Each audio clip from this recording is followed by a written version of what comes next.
Hi ನಮಸ್ಕಾರ welcome to cook kitchen. ನಾನು ಕುಸುಮ. ಇನ್ಸ್ಟೆಂಟಾಗಿ ಸಬ್ಬಕ್ಕಿ ಪಾಯಸ ಕಡಿಮೆ ಖರ್ಚಲ್ಲಿ ಪರ್ಫೆಕ್ಟ್ ಆಗಿರೋ ಪಾಯಸ ಮನೇಲೇ ಹೆಂಗೆ ಮಾಡ್ಕೊಬೋದು ಅಂತ ನೀವು ಈ ವಿಡಿಯೋದ್ರಲ್ಲಿ ನೋಡ್ಬೋದು. ಎಲ್ಲ ಕಡೆ ಇವಾಗ ಎಷ್ಟು ಬಿಸಿಲಿದೆ ಅಂತ ನಾನೇನು ಸಪ್ರೇಟಾಗಿ ಹೇಳೋದೇ ಬೇಕಾಗಿಲ್ಲ. ಅದು ಬೆಂಗಳೂರಲ್ಲಿ ಬಂದರೆ ಸಿಕ್ಕಾಪಟ್ಟೆ ಈ ಸತಿ ಬಿಸಿಲು ಬಂದಿದೆ. ಹೋದ ವರ್ಷ ಅಕ್ಟೋಬರ್ ನವಂಬರಲ್ಲಿ ಎಷ್ಟು ತಂಪು ಗಾಳಿ ಇತ್ತೋ, ಅವಾಗೊಂದು ಸ್ಟ್ಯಾಂಡಪ್ ಕಾಮಿಡಿ ರೀಲ್ಸು ತುಂಬಾ ವೈರಲ್ ಆಗಿತ್ತು. ಬೆಂಗಳೂರಲ್ಲಿ ವೆದರು ಸೇಮ್ ಕೂಲಾಗೆ ಫ್ರಿಜ್ಜಲ್ಲಿ ಇದ್ದಂಗೆ ಇರುತ್ತೆ ಅಂತ ಹೇಳಿ ಒಂದು ರೀಲ್ಸ್ ತುಂಬಾ ವೈರಲ್ ಆಗಿತ್ತು. ಆದರೆ ಇವಾಗ ಈ ಸಮ್ಮರಲ್ಲಿ ಬೆಂಗಳೂರು ವೆದರ್ ಹೆಂಗಿದೆ ಅಂದರೆ ಓವನಲ್ಲಿ ಇದ್ದರೆ ಹೆಂಗಿರುತ್ತೆ, ಬಿಸಿ ಗಾಳಿ ಬರೋ ಹಂಗಿದೆ. ಅದರಿಂದ ನಾವು ಈ ಹೀಟ್ ಸ್ಟ್ರೋಕು ಅಂಥದ್ದೆಲ್ಲ ಏನೂ ಆಗದಿರ ನಮ್ಮ ಹೆಲ್ತ್ ಕೇರ್ ನಾವು ತಗೊಳ್ಳೇಬೇಕು. ಈ ಸಬ್ಬಕ್ಕಿ ಪಾಯಸ ದೇಹಕ್ಕೆ ತುಂಬಾ ತಂಪಾಗಿ ಕೊಡುತ್ತೆ.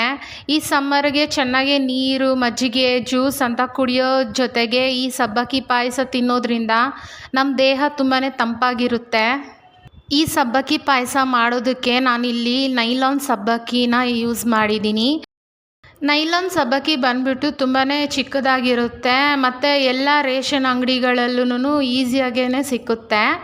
ಅದರಿಂದ ನೀವು ಈಸಿಯಾಗಿ ಈ ನೈಲಾನ್ ಸಬ್ಬಕ್ಕಿನ ಯೂಸ್ ಮಾಡಿಕೊಂಡು ಪಾಯಸ ಮಾಡ್ಕೊಬೋದು.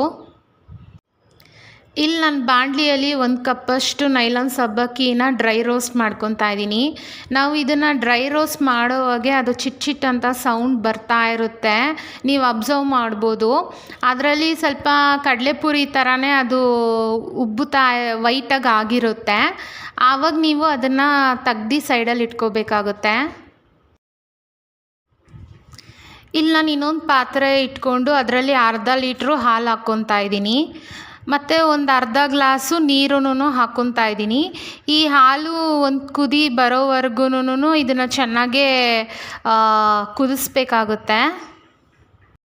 ಇವಾಗೆ ಹಾಲು ಕುದಿ ಬಂದಿದೆ, ಅದರಿಂದ ನಾನು 1 ಕಪ್ಪಷ್ಟು ಸಕ್ಕರೆ ಹಾಕ್ಕೊತಾ ಇದ್ದೀನಿ. ಇದು 1 ಕಪ್ ಹಾಕಿದ್ರೆ ಕರೆಕ್ಟಾಗಿರುತ್ತೆ. ನಿಮಗಿನ್ನೂ ಜಾಸ್ತಿ ಸ್ವೀಟ್ ಬೇಕು ಅಂದರೆ ನಿಮ್ಮ ಟೇಸ್ಟ್ ಪ್ರಕಾರ ನೀವು ಇನ್ನೂ ಸಕ್ಕರೆನ ಆ್ಯಡ್ ಮಾಡ್ಕೊಬೋದು. ಇಲ್ಲಿ ನಾನು 4 ಏಲಕ್ಕಿನ ತಗೊಂಡಿದ್ದೀನಿ. ನನಗೆ ಯಾವಾಗೂ ಫ್ರೆಶ್ ಆಗಿ ಏಲಕ್ಕಿನ ಕುಟಾಣಿಯಲ್ಲಿ ಹಾಕ್ಬಿಟ್ಟು ಪೌಡ್ರ್ ಮಾಡಿ ಹಾಕೋ ಅಭ್ಯಾಸ ಇದೆ. ಅದರಿಂದ ನಾನಿಲ್ಲಿ ಪೌಡ್ರ್ ಮಾಡ್ಕೊಳಕ್ಕೆ ಕುಟಾಣಿಯಲ್ಲಿ ಹಾಕಿ ಕುಟ್ತಾಯಿದ್ದೀನಿ. ಇಲ್ಲಿ ನೀವು ನೋಡ್ಬೋದು, ಕುಟಾಣಿಯಲ್ಲಿ ಹಾಕಿದ್ರೂ ಏಲಕ್ಕಿ ತುಂಬಾ ಚೆನ್ನಾಗಿ ಪೌಡ್ರ್ ಆಗಿದೆ. ಫ್ರೆಶ್ ಆಗಿ ಏಲಕ್ಕಿ ಪೌಡ್ರು ಹಾಕೋದ್ರಿಂದ ತುಂಬಾ ಟೇಸ್ಟು ಎನ್ಹ್ಯಾನ್ಸ್ ಆಗುತ್ತೆ. ಒಬ್ಬೊಬ್ಬರಿಗೆ ಹಾಲಿನ ಸ್ಮೆಲ್ಲು ಇಷ್ಟ ಆಗಲ್ಲ, ಅಂಥವ್ರಿಗೆಲ್ಲನೂ ಇಂಥ ಏಲಕ್ಕಿ ಹಾಕಿ ಪಾಯಸ ಮಾಡಿಕೊಟ್ರೆ ಅವರು ಇಷ್ಟಪಟ್ಟೇ ಪಡ್ತಾರೆ. ಇಲ್ಲಿ ನಾನೊಂದು 12 ಬಾದಾಮಿ ತಗೊಂಡಿದ್ದೀನಿ. ಇದನ್ನು ನಾನು ಕುಟಾಣಿಯಲ್ಲಿ ಹಾಕ್ಕೊಂಡು ಸ್ವಲ್ಪ ದೊಡ್ಡದಾಗೆ ಬಾದಾಮಿನ ಜಜ್ಕೊತೀನಿ. ನನಗೆ ಸಣ್ಣಗೆ ಕಟ್ ಮಾಡಿ ಹಾಕ್ಕೊಳೋದು ಇಷ್ಟ ಆಗಲ್ಲ. ನಾವು ಪಾಯಸ ತಿನ್ನೋವಾಗೆ ಸ್ವಲ್ಪ ದಪ್ಪಗೆ ನಮಗೆ ಬಾಯಿಗೆ ಸಿಗ್ತಾ ಇದ್ದರೆ ತುಂಬಾ ಟೇಸ್ಟ್ ಚೆನ್ನಾಗಿರುತ್ತೆ ಅಂತ ನಾನು ಇಲ್ಲಿ ಕುಟಾಣಿಯಲ್ಲಿ ಕುಟ್ಕೊತಾ ಇದ್ದೀನಿ. ನಾನಿಲ್ಲಿ ಸಕ್ಕರೆ ಏಲಕ್ಕಿ ಹಾಕ್ಮೇಲೆ ಹಾಲನ್ನ ಒಂದು ಸತಿ ಕುದಿಸ್ಕೊಂಡಿದ್ದೀನಿ. ಇವಾಗ ಹಾಲು ಚೆನ್ನಾಗೇ ಕುದೀತಾ ಇದೆ. ಇಲ್ಲಿ ನಾನೊಂದು ಸೌಟ್ ತಗೊಂಡು ಹಾಲನ್ನ ಚೆನ್ನಾಗೇ ತಿರುಗಿಸ್ಕೊಂಡು ನೈಲಾನ್ ಸಬ್ಬಕ್ಕಿನ ನಿಧಾನಕ್ಕೆ ಹಾಕ್ಕೊಂಡು ಅದನ್ನು ಚೆನ್ನಾಗೇ ಮಿಕ್ಸ್ ಮಾಡ್ಕೊತಾ ಇದ್ದೀನಿ. ಸಬ್ಬಕ್ಕಿನ ಹಾಕ್ಕೊಂಡ್ಮೇಲೆ ಹಾಲು ಒಂದು ಸತಿ ಕುದಿ ಬಂದರೆ ಸಾಕು, ಸಬ್ಬಕ್ಕಿ ಬೇಗನೆ ಬೆಂದೋಗುತ್ತೆ. ಇಲ್ಲಿ ನಾನೊಂದು 10 ಗೋಡಂಬಿಗಳನ್ನ ತಗೊಂಡಿದ್ದೀನಿ. ಇದನ್ನು ನಾನು ಸ್ವಲ್ಪ ದೊಡ್ಡದಾಗೆ ಕುಟಾಣಿಯಲ್ಲಿ ಹಾಕ್ಕೊಂಡು ಕುಟ್ಕೊತಾ ಇದ್ದೀನಿ. ಇಲ್ಲಿ ನೀವು ನೋಡ್ಬೋದು, ನಾನು ಗೋಡಂಬಿಗಳನ್ನ ದೊಡ್ಡ ಪೀಸಾಗಿ ಕುಟ್ಕೊಂಡು ಇಟ್ಕೊಂಡಿದ್ದೀನಿ. ಇವಾಗೆ ನೀವು ಸ್ಟವ್ ಮೇಲೂ ನೋಡ್ಬೋದು, ಹಾಲು ಆಲ್ರೆಡಿ ಸಬ್ಬಕ್ಕಿ ಹಾಕ್ಮೇಲೆ ಕುದೀತಾ ಇದೆ. ಇಲ್ಲಿ ನಾನೊಂದು ಚಿಕ್ಕ ಬಾಣಲಿ ಇಟ್ಕೊತಾ ಇದ್ದೀನಿ. ಡ್ರೈ ಫ್ರೂಟ್ಸ್ನೆಲ್ಲ ಸ್ವಲ್ಪ ಫ್ರೈ ಮಾಡ್ಕೊಳೋದಕ್ಕೆ 1 ಸ್ಪೂನಷ್ಟು ತುಪ್ಪ ಹಾಕ್ಕೊತಾ ಇದ್ದೀನಿ.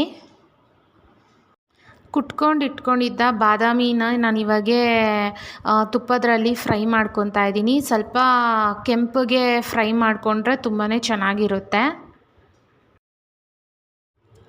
ನಿಮ್ಗೆ ಇನ್ನೂ ಜಾಸ್ತಿ ಡ್ರೈ ಫ್ರೂಟ್ಸ್ ಬೇಕಂದ್ರೂ ನೀವು ಆ್ಯಡ್ ಮಾಡ್ಕೊಬೋದು. ಇಲ್ಲ ನಿಮ್ಮ ಫೇವ್ರೆಟ್ ಯಾವ್ದಾರ ಡ್ರೈ ಫ್ರೂಟ್ಸ್ ಇದ್ರೂ ಅದನ್ನು ನೀವು ಆ್ಯಡ್ ಮಾಡಿಕೊಂಡು ತುಂಬಾ ಚೆನ್ನಾಗಿರುತ್ತೆ. ಇವಾಗ ನಾನು ಗೋಡಂಬಿಗಳನ್ನೂ ಹಾಕ್ಕೊತಾ ಇದ್ದೀನಿ. ಇಂಥ ಸಿಂಪಲ್ ಈಸಿಯಾಗಿರೋ ರೆಸಿಪೀಸ್ ಬೇಕು ಅಂದರೆ ಕಿಚನ್ ಚಾನಲ್ನ ಸಬ್ಸ್ಕ್ರೈಬ್ ಮಾಡ್ಕೊಳ್ಳಿ. ಪಕ್ಕದಲ್ಲಿರೋ ಬೆಲ್ ಐಕಾನ್ ಪ್ರೆಸ್ ಮಾಡಿ. ನಾನು ಯಾವಾಗಲೇ ವೀಡಿಯೋಸ್ ಹಾಕಿದ್ರೂ ನಿಮಗೆ ನೋಟಿಫಿಕೇಷನ್ ಬರುತ್ತೆ. ಯಾವುದೇ ಥರ ವೀಡಿಯೋಸ್ ಮಿಸ್ ಆಗಲ್ಲ. ಇಲ್ಲಿ ನಾನೊಂದು 10 ಒಣಗಿರೋ ದ್ರಾಕ್ಷಿ ತಗೊಂಡಿದ್ದೀನಿ.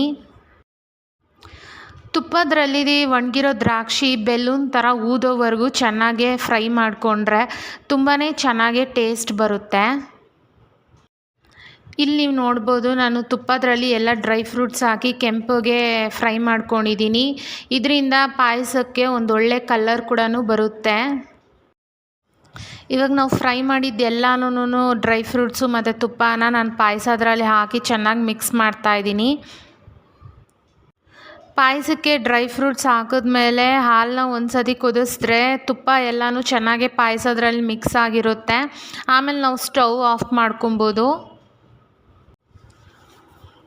ಇಲ್ಲಿ ನೀವು ನೋಡ್ಬೋದು ಪಾಯಸ ಎಷ್ಟು ಚೆನ್ನಾಗಿ ಕ್ರೀಮಿಯಾಗಿ ಬಂದಿದೆ ಅಂತ. ನಾವು ಜಾಸ್ತಿ ಏನು ಹಾಲನ್ನ ಕುದಿಸೋದು ಬೇಡ. ಒಂದು ಸತಿ ತುಪ್ಪ ಮತ್ತು ಡ್ರೈ ಫ್ರೂಟ್ಸ್ ಹಾಕಿದ್ಮೇಲೆ ಒಂದು ಸತಿ ಹಾಲು ಕುದಿ ಬಂದರೆ ಸಾಕು, ಪಾಯಸ ರೆಡಿಯಾಗಿರುತ್ತೆ. 10-15 ನಿಮಿಷದ್ರಲ್ಲಿ ಇನ್ಸ್ಟೆಂಟಾಗಿ ಸಬ್ಬಕ್ಕಿ ಪಾಯಸನ ನಾವು ಮನೆಯಲ್ಲೇ ಈಸಿಯಾಗಿ ಮಾಡ್ಕೊಬೋದು. ತುಂಬಾ ಟೇಸ್ಟಿಯಾಗಿರೋ ಸಬ್ಬಕ್ಕಿ ಪಾಯಸ ರೆಡಿಯಾಗಿದೆ. ನಿಮ್ಗೆ ಈ ವಿಡಿಯೋ ಇಷ್ಟ ಆಗಿದ್ರೆ ಲೈಕ್, ಶೇರ್, ಕಮೆಂಟ್ ಮಾಡಿ. ಮತ್ತೆ ಸಿಗೋಣ. ಬಾಯ್. Thanks for watching.